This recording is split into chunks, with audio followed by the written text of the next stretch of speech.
Est-ce que tu savais qu'on pourrait ne plus avoir de vin en France à cause d'un insecte américain? Aujourd'hui, c'est le jour 29 de mon tour de France des musées et comme je suis à Bordeaux, j'ai commencé la journée à la Cité du Vin, où j'ai appris qu'au 19e, le phylloxéra avait ravagé toutes les vignes du sud de la France. Des milliers d'hectares de vignes ont alors disparu. Heureusement, on a réalisé que les racines des vignes américaines y résistaient. On les a donc greffées sur nos vignes françaises, ce qui les a sauvées. Parce qu'en fait, le vin bordelais, c'est vraiment une histoire internationale. Tout commence au 1er siècle avec les Romains qui importent des vignes.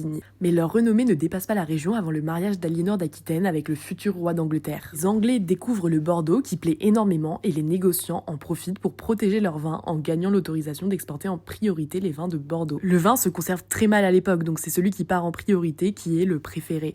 Et ce n'est qu'au cours des siècles que les techniques de conservation vont s'améliorer. Et ce seront ces progrès en termes de conservation qui feront le prestige du vin de Bordeaux. Ça et le classement des grands crus commandé en 1855 par Napoléon III, où un jury d'experts composé principalement de Bordelais, décide de classer premier le Bordeaux. C'est une période si prospère que les négociants se font construire des châteaux. Mais même avant les châteaux, toute cette richesse, ça a modifié Bordeaux. On le voit sur ses quais, sur ses façades, mais surtout dans le quartier des Chartrons. C'était le cœur battant de cette économie avec les négociants étrangers qui s'y sont installés. Je retrouve d'ailleurs tout ça au musée du vin et du négoce dans une ancienne demeure de négociants. Là-bas, on finit bien la journée avec une dégustation du clairé, un vin qui n'est produit que dans la région et qui vient justement du mot claret, que les Anglais utilisaient pour désigner le Bordeaux.